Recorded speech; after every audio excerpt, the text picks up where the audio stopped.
Yo mga boss, andito tayo ngayon sa one day auto shop at ito mga boss, ipapakita ko sa inyo yung binubuo namin ngayon na EG hatchback mga boss. Ayan, ito yun mga boss. Tapos na siyang pintahan, bubuuin na lang mga boss. Ayan, papakita ko sa inyo mga boss. Ayan mga boss, makikita nyo, napakakintab na engine bay. Yan, ito mga boss, magabok dito sa shop. Yan mga boss, ito pinturado yan mga boss, pati loob tsaka ilalim yan mga boss, undercoat.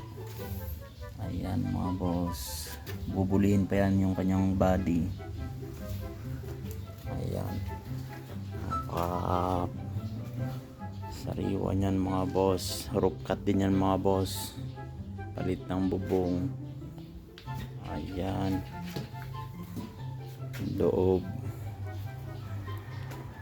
Ayan, bali ito nga pala mga boss ay ang makina nga pala nito mga boss, naka Duke VTEC na turbo.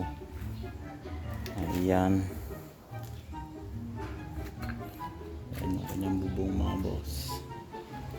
Ayan, bubuin na lang namin, tapos na siyang pintahan, pati mga pinto, mga bumper, ayos na mga boss.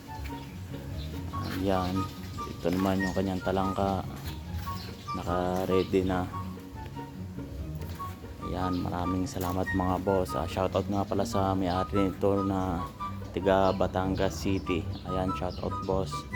At abangan nyo mga boss ang mga susunod pang video mga boss. Papakita ko sa inyo yung pagbubuo namin ito. Maraming salamat mga boss sa suporta.